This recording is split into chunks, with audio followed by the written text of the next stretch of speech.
उनके लोग धमकी देते रहे, जैसे कल फेसबुक पे 4-5 लोगों ने लिखा कि तुमको जान से मार देंगे। मार दो। अखिलेश यादव मुख्यमंत्री बने थे, गणेश जी की प्रतिमा को उन्होंने बीच रास्ते रोक दिया और वो 2 दिन तक वहीं पर रुकी रही, पूजा नहीं, पाठ नहीं, विसर्जन नहीं। तो हमने उसका विरोध किया। बहुत सारे लोग और कर रहे थे, हम उनके साथ खड़े हुए। बाद में हमको लाठी मारी उनके अधिकारियों ने। जब मायावती उत्तर प्रदेश में शासन कर रही थी तो उन्होंने काशी में मंदिर तोड़ना शुरू कर दिए। लेकिन हमने तो देखा कि मीडिया जब घटना को कवर करने के लिए जा रहा है तो पुलिस वाले डंडा मार रहे हैं कि हम सत्ता के पक्ष में खड़े होकर के मलाई काटें। दम घोट करके क्यों मारने के लिए मजबूर कर दिया गया? क्यों उनकी लाशें पड़ी रहीं? क्यों उनकी गिनती अभी भी नहीं हो पा रही है? क्यों मोर्चरी में लाशें सड़ रही हैं, दुर्गंध आ रही है? पत्रकार कवर करने के लिए जा रहे हैं तो रुमाल उनको नाक पे रख करके क्यों कवर करना पड़ रहा है? क्यों अभी ऐसी बातें निकल करके आ रही हैं कि रेत में बहुत सारी लाशें दबा दी गई? हमने इन पे भरोसा किया कि अगर आदित्यनाथ कह रहे हैं कि अफवाह है तो इसका मतलब अफवाह ही है। दिन भर हम ये छवि बनाते रहे कि देखिए इस व्यक्ति के साथ कितना छल हो रहा है, इसको बदनाम करने के लिए लोग कैसी कैसी कहानियाँ फैला रहे हैं। दिन भर उनके प्रति हमारे मन में एक अलग भाव आ रहा था कि आदित्यनाथ को बदनाम करने के लिए अफवाहें कैसी फैलाई जा रही हैं। ये भी पता चला कि ये बुज़दिल आदमी है, ये हिम्मती नहीं है। जैसा बताया जाता है ना कि बुलडोजर चला देंगे, अंदर से घबराहट वाले हैं कि मेरी इमेज खराब ना हो जाए। वो मंदिर तोड़ना शुरू कर दी थी तो हम खड़े हुए थे, हमने उनके खिलाफ तगड़ा आंदोलन किया था और उनको वापस आना पड़ा था। लिखित रूप से वचन देना पड़ा था, हमारे पास पत्र है कि हम अब मंदिर नहीं तोड़ेंगे। स्वाभाविक है कि सत्ता के साथ खड़े हो जाना सरल है, तो हमने तो कठिन रास्ता चुना हुआ है जनता के लिए। ये संवाद शंकराचार्य अभिमुक्तेश्वरानंद जी के साथ। आप जैसे भगदड़ मची यहाँ पर, हमने देखा कि कितने सारे ऐसे परिवार उजड़े, माँओं को उनके बेटे नहीं मिले। फिर इनके बाद हमने आपका बयान सुना, आप सीधे वो तल्ख तेवरों से सरकार पर भी प्रश्न उठा रहे थे और आपके प्रश्नों पर भी दूसरे जो धर्माचार्य हैं उनकी भी टिप्पणी हुई। ऐसा है कि तल्ख तेवर की बात नहीं है, बात हृदय के क्षोभ की है। जिस समय किसी व्यक्ति का हृदय किसी कारणवश क्षुब्ध होता है, दुखी होता है, तो उस समय उसकी शब्दावली अपने आप तल्ख हो जाती है। तो वो हमारे हृदय का क्षोभ था जो उस रूप में प्रकट हो रहा था।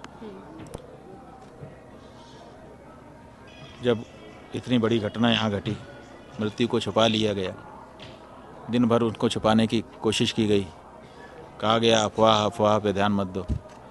मृत्युओं को अफवाह कहा गया और उस पे ध्यान न देने के लिए कहा गया। और बाद में जब ये पता चला कि नहीं, अफवाह की बात नहीं थी, वास्तविक घटनाएं थी जो दिन भर चल रही थी, तो स्वाभाविक है कि मन में दुख हुआ। तो वही दुख हमने प्रकट कर दिया था और कोई बात नहीं। बागेश्वर धाम वाले बाबा कह रहे हैं कि मोक्ष की प्राप्ति हो गई, देवलोक गमन हो गया उनका। अब हमने आज पंडितों से पूछा था कि आप बताइए कि क्या इस तरह से भीड़ में दब के कुचल के मारे जाने पर मोक्ष हो जाएगा किसी का? तो अभी जो पंडितों ने हमको बताया और हमने स्वयं भी शास्त्र में सब देखा ही है, तो जब तक हम संकल्प नहीं करते हैं किसी चीज़ का और विधि का प्रयोग नहीं करते हैं, तब तक उपलब्धि नहीं होती है। तो जो लोग यहाँ पर मारे गए, वो लोग ये संकल्प लेके नहीं आए थे कि हम यहाँ प्राण छोड़ देंगे ताकि हमको मुक्ति मिल जाए। अगर इस संकल्प से आते और मारे जाते तब तो मुक्ति हो जाती। लेकिन वो तो केवल स्नान करने के लिए आए थे कि हम पवित्र मौनी अमावस्या के दिन गंगा यमुना सरस्वती की त्रिवेणी में स्नान करके पुण्य लाभ करेंगे। ये वो कर नहीं पाए संभवतः, क्योंकि रात को ही ये घटना हो गई, तो वो कर नहीं पाए। तो उनको क्या लाभ मिलेगा? ये लाभ मिल जाएगा, गंगा स्नान का पुण्य तो उनको मिल जाएगा, क्योंकि उन्होंने ये संकल्प मन में किया हुआ था। अब किसी बाधा आ गई, वो चाहते थे लेकिन कर नहीं पाए, तो इसलिए मानस पुण्य उनको मिल जाएगा। लेकिन वो ये संकल्प लेके तो आए नहीं थे कि मैं वहाँ शरीर छोड़ दूंगा और उससे मुक्ति मुझे मिल जाए। प्रयाग में मरण से मुक्ति है, लेकिन ये वही तन्मम विसृजन्ति धीराः लिखा हुआ है, वेद की वाणी है, उसमें लिखा है कि जो यहाँ पर प्राण छोड़ेगा, छोड़ेगा का मतलब संकल्प करेगा कि मैं अब प्राण छोड़ दूंगा, शरीर छोड़ दूंगा, तो वो जो मारे गए वो लोग थोड़े संकल्प छोड़े। वो लोग तो जिस समय उनके ऊपर लोग जा रहे होंगे तो उस समय प्रतिकार कर रहे होंगे पूरी ताकत से कि अरे खबरदार, मत करो मत करो, मैं जीना चाहता हूँ, मैं मरना नहीं चाहता। उस समय तो उनका ये विचार था ना, तो जब उनकी अंत में मति ही नहीं थी मोक्ष की, तो बिना मति के कैसे उनको मोक्ष मिल जाएगा? वो तो जीना चाहते थे, तो इसलिए उनको कैसे मोक्ष मिलेगा, ये सवाल है।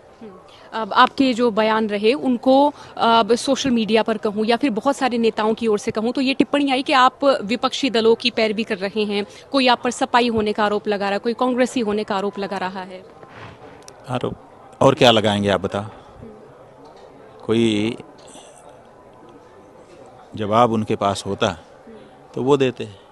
अब हम ये कह रहे हैं कि जब मुख्यमंत्री जी को रात को ही या सवेरे ही पता चल गया था, मान लो कि रात को सो गए थे घटना के समय, तो जब उठे होंगे तब तो उनके अधिकारियों ने उनको बताया होगा ना कि ये घटना घट गई, और उनको तो छिपाया नहीं गया होगा। तो उन्होंने पूरे दिन क्यों छिपाया? पूरे दिन वो छुपाए रहे, कहते रहे अफवाहों पर ध्यान मत दीजिए, सब ठीक है सब ठीक है, अफवाहों पर ध्यान मत दीजिए, और रात को उन्होंने बताया कि 30 लोग मारे गए। तो सवाल ये है कि 30 लोग मारे गए, इसकी जानकारी उनको कब मिली? रात को मिली, जब वो बता रहे थे कि 18-19 घंटे पहले। तो 18-19 घंटे वो इस बात को क्यों छिपाए रहे? ये सवाल है। अब इस सवाल का जवाब है नहीं उनके पास, तो आखिर वो क्या कहेंगे? तो अब वो उन्होंने तरीका निकाला हुआ है कि जिसकी बात का जवाब ना हो उसको दूसरी पार्टी का सिद्ध कर दो। आपके तमाम बयानों को मैं जब से देखती हूँ तो तब से जो सत्ताधारी जो दल है उनकी ओर से यही आता है कि आप हमेशा उनके विरोध में खड़े रहते हैं। ठीक है ना, तो सत्ताधारी दल के ओर से आता है, बिल्कुल सही है। जब मायावती उत्तर प्रदेश में शासन कर रही थी तो उन्होंने काशी में मंदिर तोड़ना शुरू कर दिए। मायावती, अब तो बहुत लोग भूल चुके हैं उनको, लेकिन वो उत्तर प्रदेश की मुख्यमंत्री रही थी, और उनके मुख्यमंत्रित्व काल में बसपा की सरकार थी, वो मंदिर तोड़ना शुरू कर दी थी। तो हम खड़े हुए थे, हमने उनके खिलाफ तगड़ा आंदोलन किया था, और उनको वापस आना पड़ा था, लिखित रूप से वचन देना पड़ा था, हमारे पास पत्र है कि हम अब मंदिर नहीं तोड़ेंगे। तब हमने आंदोलन वापस लिया था। उसके बाद हम उनके खिलाफ थे, बिल्कुल सही है, वो सत्ता में थी और हम उनके खिलाफ थे, क्योंकि उनके द्वारा मंदिर तोड़ने जैसा गलत कार्य हो रहा था। उसके बाद फिर अखिलेश यादव मुख्यमंत्री बने थे। गणेश जी की प्रतिमा को उन्होंने बीच रास्ते रोक दिया, और वो 2 दिन तक वहीं पर रुकी रही, पूजा नहीं, पाठ नहीं, विसर्जन नहीं। तो हमने उसका विरोध किया, बहुत सारे लोग और कर रहे थे, हम उनके साथ खड़े हुए। बाद में हमको लाठी मारी उनके अधिकारियों ने, बहुत विशाल वो हुआ, हमने उसका भी प्रतिकार किया, प्रतिकार यात्रा निकाली हमने, और हमने ललकारा अखिलेश यादव को। वो कहा कि अब तुम गए तो तुमने ये अधर्म किया है, ठीक नहीं किया है। उनकी सरकार गिर गई, हमने उनकी सत्ता का विरोध किया था, ठीक है। उसके बाद 2008 ईस्वी के लगभग 2008 से लेकर 2007 में केंद्र में कांग्रेस की सरकार थी, वो राम सेतु तोड़ने लगे। सत्ता में थे वो, मनमोहन सिंह जी उस समय प्रधानमंत्री थे। सबसे बड़ा आंदोलन हमने राम सेतु की रक्षा के किया, तो वो सत्ता के विरोध में ही तो किया था। उसके बाद 2012, 13, 14 में हमने गंगा का आंदोलन किया। उस समय केंद्र में कांग्रेस की सरकार थी, और हमने उनको ललकारा, तगड़े से ललकारा। तो सत्ता ही तो थी वो भी, तो उसके खिलाफ भी हमने आंदोलन किया, और तगड़े ही से किया, कोई कमजोरी से नहीं किया। अब आज ये हैं तो आज इनको कर रहे हैं। तो जब जो रहा, अगर किसी एक के खिलाफ हम करते तो आप ये बात हमारे ऊपर आरोप लगा सकते। हम तो जब जो रहा और उसने जो गड़बड़ी की उसके लिए खड़े हुए। तो हमने तो ये नहीं देखा कि कौन सी पार्टी है और कौन सा नेता है, हमने तो ये देखा कि सही कर रहा है कि गलत कर रहा है। सही कर रहा है तो समर्थन करो, गलत कर रहा है तो विरोध करो। तो हमने तो किया है, हमने अपने आचार्य होने के धर्म को निभाया है। पहले हम आचार्य नहीं थे स्वयं, लेकिन हम जो ज्योतिष पीठ के शंकराचार्य जी थे उनके प्रतिनिधि थे, उनके प्रतिनिधि के रूप में आवाज़ उठाते थे। अब वो दायित्व तो हमारा खुद का है, तो अब और ज़्यादा दायित्व हो गया है, हम और उठाते हैं। आप बताइए कि एक शंकराचार्य यहाँ माघ मेले में बैठा हुआ है, उत्तराम नाय का क्षेत्र है, हमारा ही जुरिस्डिक्शन है, क्षेत्राधिकार है धार्मिक रूप से, और यहाँ पर अगर श्रद्धालु जनता के साथ अन्याय हो रहा है तो हम नहीं बोलेंगे तो कौन बोलेगा? बताइए, कौन आएगा बोलने के लिए? और अगर हम नहीं बोलेंगे तो क्या हम सही करेंगे कि गलत करेंगे? अगर हम चुप रहें तो गलत करेंगे, इसलिए हम बोल रहे हैं। अब योगी आदित्यनाथ के और आप ये जो कह रहे हैं कि बहुत से साधु महात्मा, सवाल ये है कि सत्ता के साथ खड़े होना सरल है कि अगर गलती हो और सत्ता का कान पकड़ना सरल है? सरल कौन सा है? स्वाभाविक है कि सत्ता के साथ खड़े हो जाना सरल है। तो हमने तो कठिन रास्ता चुना हुआ है जनता के लिए, हमने तो कठिन रास्ता चुना है धर्म के लिए। हमको क्यों आप प्रश्न के घेरे में करते हो? अगर हम भी सुविधा भोग सकते थे, हम भी सत्ता के साथ खड़े हो जाते, तो सत्ता के साथ खड़े होना एक अलग चीज़ है और जो सच्ची बात है वो कहना एक अलग चीज़ है। तो एक शंकराचार्य के पद पर बैठे होने के नाते, धर्माचार्य होने के नाते हमारा एक दायित्व होता है कि हम अन्याय अत्याचार के विरुद्ध, वो जो धार्मिक जनता पर हो रहा हो उसके खिलाफ खड़े हों। आज यहाँ पर लोगों के मन में भय व्याप्त हो गया है कि दोबारा हो जाएगा, तिबारा हो जाएगा, क्या होगा, और हो जाएगा तो पता ही नहीं चलेगा, सब छुपा दिया जाएगा। जैसे यहाँ पे मौतें छुपा दी गई, लाशें छुपा दी गई, अभी तो बहुत सारी चीज़ें हैं। तो ये जो यहाँ पर हो रहा है उसके कारण लोगों के मन में भय व्याप्त है। उस भय के निराकरण के लिए किसी धर्माचार्य को खड़ा होना चाहिए कि नहीं खड़ा होना चाहिए? हमको बताओ। जो दबे हैं, कुचले हैं, क्या उनके साथ खड़ा होना गलत है? और हम उनके साथ खड़े हैं।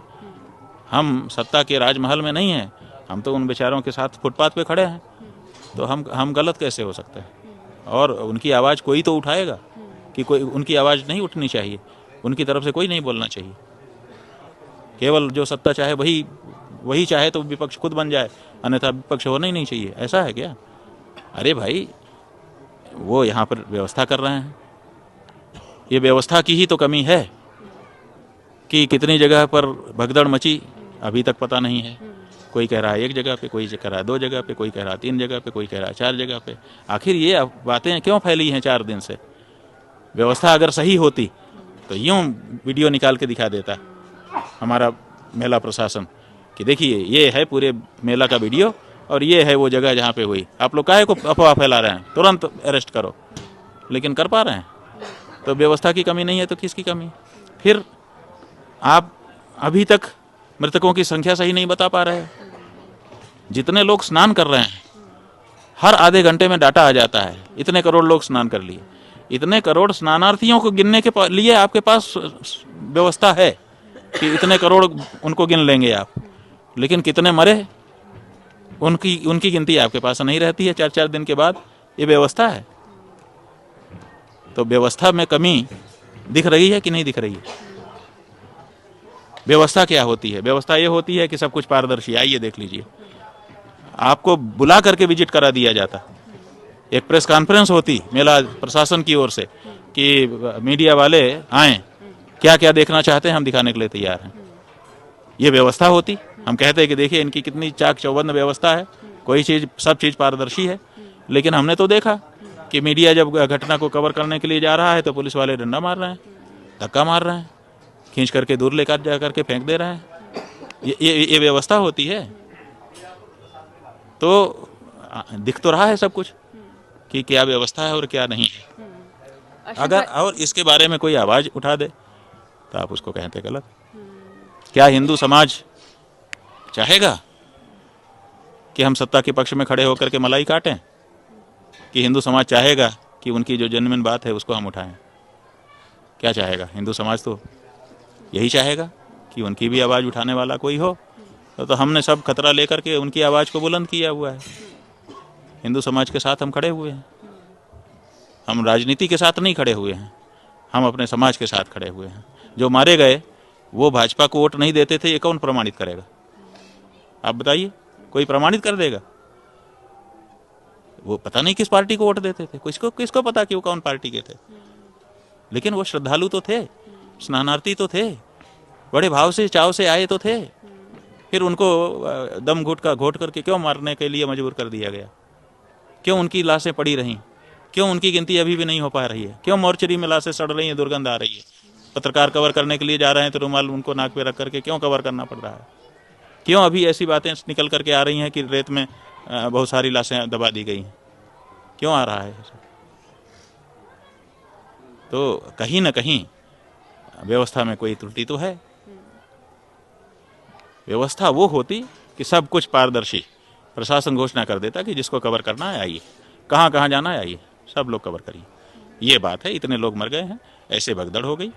हमने देखिए ये प्रयास किए थे, हमारे प्रयास में यहाँ चूक रह गई, उसको हम स्वीकार करते हैं कि भाई ये वाली चूक रह गई। बिल्कुल असेसमेंट हम नहीं कर पाए। आगे के लिए हम सुधार तुरंत कर रहे हैं और इसके लिए हम क्षमा याचना कर रहे हैं। यही तो एक व्यवस्था, पारदर्शी व्यवस्था होती है। लेकिन ये अपनाई गई? ये तो नहीं अपनाई गई है। तो जब ये नहीं अपनाई गई है तो फिर कैसे डंका पीटा जा रहा है कि बहुत अच्छी व्यवस्था हमने कर दी? व्यवस्था ये थोड़े होती है कि हम लाइट लगा दी, पानी लगा दिया। व्यवस्था ये होती है कि हम कोई खतरा नहीं होने देंगे। हम तो दिया में रह लेते, लेकिन हमको ऐसे कुचल करके मरने के लिए तो मजबूर न होना पड़ता। एक प्रश्न ये भी कि क्यों छुपाया जा रहा है? क्या योगी आदित्यनाथ चाहते हैं कि उनकी छवि धूमिल ना हो? इनमें योगी, मोदी, इन दोनों पर भी प्रश्न आपने उठाए हैं। नहीं, हम किसी पे प्रश्न नहीं उठा रहे हैं। हम तो इस बात के लिए दुखी हैं, अपना दुख व्यक्त कर रहे हैं। हम किसी पे क्यों प्रश्न उठाएं? हमारा जो दुख है, जो हमारी संवेदना है, वो तो हमारी है ना। तो अगर हमको दुख होगा तो हम चिल्लाएंगे नहीं। अगर हमको मन में क्षोभ होगा तो हम प्रकट नहीं करेंगे। तो जब हमारे योगी आदित्यनाथ, आप एक दिन पहले का हमारा वक्तव्य निकलवा लीजिए। हमने तो कहा है कई चीज़ें, लोगों ने पूछा था व्यवस्था के संबंध में। हमने कहा भाई मेला पूरा हो जाए तो बताएंगे। अब जब लोग हमारे दबाए जाएंगे, कुचले जाएंगे, मरेंगे, उनकी अनदेखी की, उसको लोपापोती करने की कोशिश की जाएगी और बड़ी घटना होने पर भी उसको छिपा करके अपना मान बढ़ाने की कोशिश की जाएगी, वाहवाही लूटने की कोशिश की जाएगी, राजनीतिक गेन करने के लिए प्रयास किया जाएगा, ये कहाँ तक उचित है? अगर कोई कमी हो गई है उसको सामना करते हुए आप और अच्छी व्यवस्था करो। अगर वो स्वयं सामने आते और बताते कि ये सब घटना हो गई है तो हम लोग उनके लिए थोड़े गुस्सा करते, हम उनके साथ खड़े होकर और उनका मदद करते। लेकिन दिन भर वो छुपाते रहे। हम लोगों को सब जगह से समाचार आ रहा था, बहुत सारे चैनल वाले, बहुत सारे पब्लिक व्यक्तिगत वाले वो कह रहे थे कि बहुत मौतें हो गई, बहुत मौतें हो गई। लेकिन हम लोग इन पे भरोसा करके दिन भर बैठे रहे कि आदित्यनाथ तो सही बोलेंगे। और आदित्यनाथ ही कह रहे थे कि अफवाह है, अफवाह है, अफवाहों पर ध्यान मत दें। दिन भर ये कहते रहे। तो हम इनकी बात मान के, इन पे भरोसा करके हम दुखी ज़्यादा हुए हैं। अगर इन पे हम भरोसा न किए होते तो हमको कम दुख होता। हमने इन पे भरोसा किया कि अगर आदित्यनाथ कह रहे हैं कि अफवाह है तो इसका मतलब अफवाह ही है। दिन भर हम ये छवि बनाते रहे कि देखिए इस व्यक्ति के साथ कितना छल हो रहा है, इसको बदनाम करने के लिए लोग कैसी कैसी कहानियाँ फैला रहे हैं। दिन भर उनके प्रति हमारे मन में एक अलग भाव आ रहा था कि आदित्यनाथ को बदनाम करने के लिए अफवाहें कैसी फैलाई जा रही हैं। तो हम तो उनकी बात पे भरोसा कर रहे थे। लेकिन रात को जब उन्होंने खड़े होकर कहा कि नहीं घटना हुई थी और इतने लोग मारे गए, तब समझ में आया कि अरे सवेरे ही सही मारे गए हैं और अब ये दिन भर अफवाह अफवाह कह रहे थे, अब सही अब ये कह रहे हैं। तो ये जो बात है। और उधर केंद्र सरकार के जो मंत्री हैं उन्होंने दोपहर में ही संवेदना प्रकट कर दी। अब सवाल ये भी है कि केंद्र सरकार के जो मंत्री हैं वो दोपहर में ही संवेदना प्रकट कर रहे हैं। इसका मतलब उनको पता है कि यहाँ पर मृत्यु हो गई है, संवेदना प्रकट करना। और ये उत्तर प्रदेश के मुख्यमंत्री जो सीधे यहाँ के प्रबंधक थे, नंबर 1 प्रबंधक, इमीडिएट बॉस थे, इमीडिएट इंचार्ज थे, वो शाम को कर रहे हैं। ये क्यों? क्या इनको बाद में पता चला, उनको पहले पता चला? इसका मतलब है कि भाजपा में भी जो केंद्र की सरकार है वो इससे बेहतर संवेदना वाली दिखी। कम से कम दोपहर तक उन्होंने बोल दिया। ये तो शाम तक छिपा के लेकर जा रहे थे और सब चीज़ों को अफवाह कह रहे थे।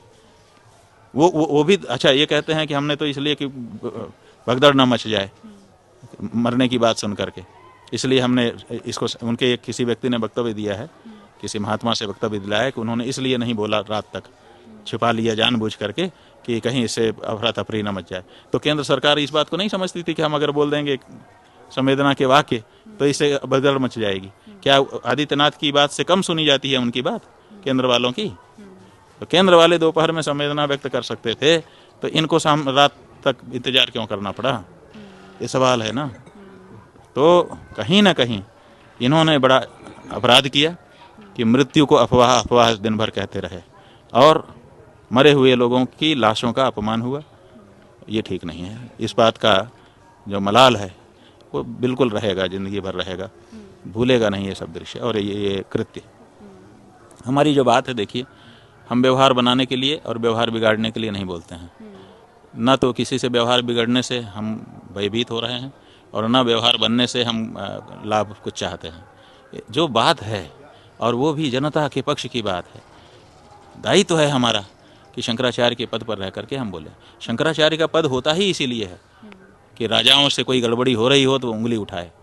तो क्या हम अपने पद के दायित्व का निर्वहन न करें? जो अंधी भक्ति रखते हैं वो लोग भले हमको गाली दे रहे हैं, लेकिन जो विचारवान लोग हैं वो कह रहे हैं कि आपका दायित्व है, आप अपनी बात कह रहे हो। और आपने अभी तक हमने जितनी बात कही है, सारे वीडियो, हमारे पास कोई वीडियो नहीं है, सब आप ही लोगों के पास है, क्योंकि आप लोग हमको लौट के देते नहीं हो, सब अपना रिकॉर्ड करके लेके चले जाते हो। और हमारे पास अगर दे भी दोगे तो इंस्ट्रूमेंट नहीं है कि हम उसको रखें। तो ऐसी परिस्थिति में सब आप लोगों के पास है। आप तब से लेके अभी तक का हमारा सारा जितना वक्तव्य है, आप उसका एनालिसिस, विश्लेषण बैठा के करवा लीजिए। हमने कोई तथ्य विरुद्ध बात बोली हो, हमने कोई उसमें पॉलिटिकल ट्विस्ट लाने की कोशिश की हो, किसी के विपक्ष में ज़बरदस्ती सिद्ध करने की कोई कोशिश हो तो बताइए। ऐसा तो हमने नहीं किया। लेकिन एक शंकराचार्य के रूप में अगर हम अपने दायित्वों का भी निर्वहन न करें तो यही हिंदू जनता है। फिर कहती है कि शंकराचार्य मलाई खा रहे थे सत्ता के साथ बैठ करके, उन्होंने तो कुछ शब्द ही नहीं बोले। तो भैया ऐसा नहीं हो सकता है, आप हमको इधर से भी पकड़ो उधर से भी पकड़ो, ऐसा मत करो। इसलिए हमारा अंतःकरण ने, हमारे जमीर ने, हमारी अंतरात्मा ने हमको कहा कि ये गलत हो रहा है, ये ठीक नहीं है, इसके बारे में तुम कहो। तो हमने कहा। अखाड़ा परिषद के अध्यक्ष रविंद्र पुरी का कहना है कि ये जो भगदड़ हुई है ये महज संयोग हुआ है, और उन्होंने आप पर भी प्रश्न उठाए कि आप कहीं राजनीतिक मंशा है आपके भीतर, या आप राजनीतिक लाभ चाहते हैं दूसरी पार्टियों से। सवाल यह है कि जो मुख्यमंत्री के साथ इतनी बड़ी घटना के बाद भी उनको बचाने के लिए खड़े हैं, वो राजनीतिक लाभ नहीं चाहते, और उनके खिलाफ खड़े होकर हम क्या राजनीतिक लाभ ले लेंगे?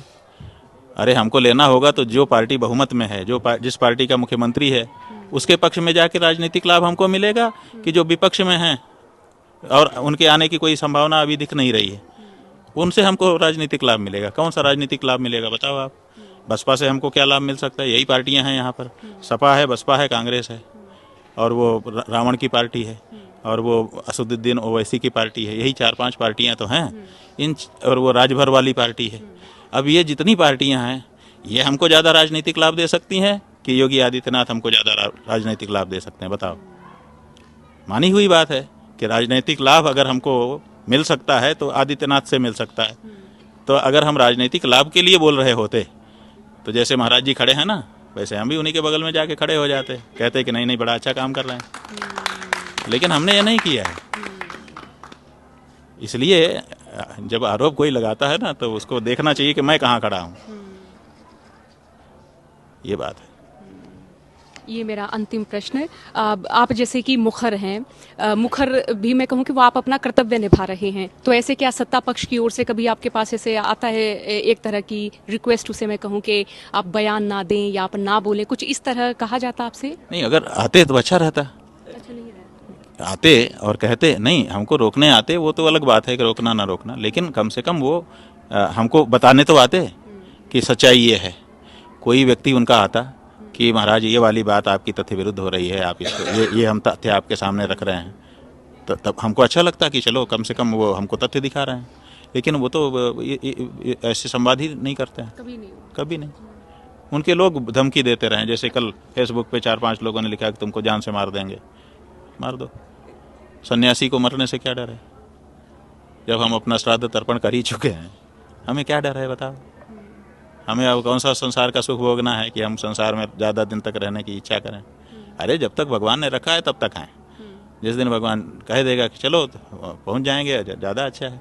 तो मरने से आप हमको मरने की धमकी देते हैं। मरने की धमकी उसको दो जो ये सोचता हो कि अरे ज़िंदगी चली गई तो क्या होगा, फिर तो अंधेरा। हम तो हिंदू धर्म के मानने वाले हैं, सन्यासी होने के नाते संसार भोगने की हमारी ये बात ही खत्म हो चुकी है। जब तक हैं तब भी नहीं भोग सकते।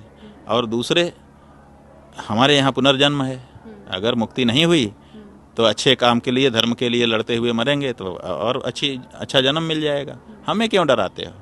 डराओ उसको जो ये, जिसके दर्शन में ये बात है कि अंतिम जिंदगी है, दोबारा नहीं मिलेगी, जो कुछ करना हो कर लो। ऐसा जो लोग सोचते हैं उनको डराना है। तो यही करते हैं। अगर वो संवाद स्थापित करें और हमको तथ्य, अगर हमसे बोलने में कहीं तथ्य की कोई गलती हो रही है तो आके सुधारने के लिए उनके पास अवसर है, वो सुधार सकते हैं कि महाराज जी ये बात है। हम तथ्य के पक्षपाती हैं, हम उनके दुश्मन भी नहीं हैं और दोस्त भी नहीं हैं। नहीं, जैसे कोई ये कहते हैं ना कि कांग्रेसी, तो कांग्रेसी से मतलब ये है कि कांग्रेस भाजपा से हमें कोई लेना देना नहीं है। उनके कोई अच्छे काम हैं, हम उनकी प्रशंसा भी कर सकते हैं, और अगर उनके बुरे काम हैं, उनके हम मुखर आलोचक उनके भी हैं, किसी के भी हैं। हम किसी के नहीं हैं, सच बात है, और सबके हैं। अच्छे काम के लिए सबके हैं, बुरे काम के लिए किसी के भी नहीं। तो हम तो उसी रूप में हैं और उसी रूप में रहना चाहते हैं। तो अगर तथ्य की कोई बात हो तो वो आकर के कभी भी हमसे बता सकते हैं, हम उसको बिल्कुल स्वीकार करेंगे। लेकिन आप लीपापोती करेंगे, लाशों को आप कहेंगे कि अफवाह है, और फिर उनको रेत में दबवाने की बात सुनी जाएगी, उनको मोर्चरी में सड़ने की बात सुनी जाएगी। हमको लाके फ़ोटो पत्रकारों ने दिखाया, कह रहे हैं 30 आदमी मरे, और वहाँ जो लाशें रखी गई हैं सफ़ेद कपड़े में बांध बांध करके, उनमें नंबर पड़े हुए हैं, और उनमें नंबर जो है 57 और 64 सब दिखाई दे रहा है। ये कैसे दिखाई दे रहा है? अगर लाशों के ऊपर नंबरिंग जो गोल काले रंग से गोल उसमें आपने डाला हुआ है तो उसमें ज़्यादा नंबर कैसे दिख रहे हैं? अब वो छुपे हुए कैमरे से खींच लिया, क्योंकि फ़ोटो तो खींचने नहीं दे रहे हैं वहाँ पर। पत्रकार लोग जो है छुपा कैमरा लेके भी जाते हैं कोई कोई, तो उन्होंने दिखाया हमको। खुद नहीं स्टोरी चला पा रहे हैं क्योंकि उनके ऊपर से बना है कि हम इसको मत नहीं दिखाएंगे। लेकिन वो पत्रकार हैं ना, वो जो देख रहे हैं उनका भी हृदय दहला हुआ है। कई पत्रकार हमारे पास आए रोते हुए कि महाराज जी हम रो रहे हैं, क्योंकि जो चीज़ है वहाँ वो बहुत ख़राब है और हम दिखा नहीं सकते क्योंकि ऊपर से हमारे स्टॉपर लगा हुआ है। तो परिस्थितियाँ हैं ना, तो आप छिपा छिपा करके कितने दिन अच्छे बनेंगे? इससे ज़्यादा अच्छा होता कि आप सामने आ जाते और कहते कि भाई घटना घट गई, हम जांच करके पता करेंगे, हम सही कर रहे हैं, वो ज़्यादा बेहतर होता। लेकिन ये जो छुपाने की प्रक्रिया इन्होंने अपनाई, उससे ये भी पता चला कि ये बुज़दिल आदमी हैं, ये हिम्मती नहीं है। जैसा बताया जाता है ना कि बुलडोजर चला देंगे, अंदर से घबराहट वाले हैं कि मेरी इमेज ख़राब ना हो जाए। इमेज क्यों ख़राब होगी आपकी? आप जब गलत काम करेंगे तब इमेज ख़राब होगी। घटना हो गई, घटना होने के बाद आप खड़े होकर संभालिए, इमेज क्यों ख़राब होगी? आपकी इमेज और अच्छी हो जाएगी कि भाई देखिए खुद खड़ा हो गया। लेकिन वो ना करके इन्होंने ये सोचा कि मैं अब सब दबा ले जाऊं, छिपा ले जाऊं ताकि मेरी इमेज अच्छी रहे। तो इसका मतलब अपनी इमेज के लिए आप कुछ भी कर सकते हो, ये थोड़ा ठीक नहीं लगा। क्या योगी आदित्यनाथ को लग रहा है कि अगर लाशों की गिनती एक तरह से लोगों के बीच में चली जाए या इस घटना का पूरा विवरण दिया जाए तो विपक्षी या फिर और तमाम आप जैसे शंकराचार्य वो सभी उनसे एक मुखर होकर इस्तीफे की मांग कर लेंगे, उन पर बहुत दबाव होगा? इस्तीफे की मांग का क्या मतलब है? देखिए, अगर वो पद पे भी बने रहते हैं, इस्तीफे की मांग क्या होता है? एक सिंबल होता है कि मैंने इसको खारिज कर दिया कि तुम उस लायक नहीं हो। जब हमने कहा कि इनको हटा दिया जाए, इसका मतलब कि हमने मान लिया कि ये व्यक्ति उस पद के काबिल नहीं है। अब वो अगर वो बेशर्म होकर पद पे बना रहता है तो भी बना रहे, क्या दिक्कत है? उनको हटा के हमें तो बनना नहीं है ना, हमने कोई आदमी तैयार रखा है कि तुम बन जाना। तो इसलिए वो हटे ना हटे वो बात नहीं है। नहीं हट के भी अब ये बात एक मैसेज हो गया कि ये व्यक्ति इस पद के काबिल नहीं है, वो हमने कह दिया और वो संदेश चला गया, पूरे देश में चला गया। और हमने जो भारतीय जनता पार्टी के प्रमुख लोग थे उनसे भी अनुरोध कर लिया था कि आप लोग इनको हटा के दूसरे योग्य व्यक्ति को बैठा दीजिए, ताकि आप कम से कम इस संदेश से बचे रहें, लोगों को लगे कि नहीं इन्होंने कार्रवाई की। अब कार्रवाई क्या हुई आप बताइए? 30 लोग भी अगर मरे जैसा कि वो कह रहे हैं, हालांकि ये संख्या बिल्कुल गलत है, लेकिन अगर उनके कहने से 30 लोग भी मरे, 30 लोग कुछ होते हैं, 30 लोगों का जीवन मायने रखता है। तो 30 लोग मर गए, ना मेलाधिकारी बदला, ना डीआईजी बदला, ना आईजी बदला, ना एसपी बदला, ना ये बदला, ना वो बदला, एक चौकीदार भी बदला नहीं, एक के ऊपर कोई कार्यवाही नहीं हुई और कार्यक्रम सब शुरू हो गए। उपराष्ट्रपति आकर के वीआईपी नहा रहे हैं और मुख्यमंत्री उनका स्वागत कर रहे हैं, दोनों हंसते हुए का फोटो छपवा रहे हैं, माने जैसे कुछ हुआ ही नहीं। आप देखिए ना, तो ये जो है ये मैसेज जा रहा है, इसकी चर्चा आम जनता कर रही है। तो हम यही चाहते थे कि इनका बिगड़े ना, एक आदमी है उससे गलती हो गई, उसको हटा के दूसरे को ले आए ताकि पार्टी की छवि तो कम से कम सही रहे। और पार्टी भी अब उन्हीं के साथ खड़ी दिखाई दे रही है, तो ठीक है, हमें क्या दिक्कत है, ये बात है। बहुत बहुत शुक्रिया बातचीत के लिए, समय देने के लिए बहुत शुक्रिया आपका। तो ये आपने बातचीत सुनी। आपके भी कोई प्रश्न हो तो वो भी हमें लिखकर भेजें, क्योंकि हम दोबारा शंकराचार्य जी से समय लेंगे, कुछ और सवाल होंगे और उन सवालों में आपके सवाल भी सम्मिलित किए जाएंगे। बातचीत को सुनने के लिए बहुत बहुत शुक्रिया। नमस्कार।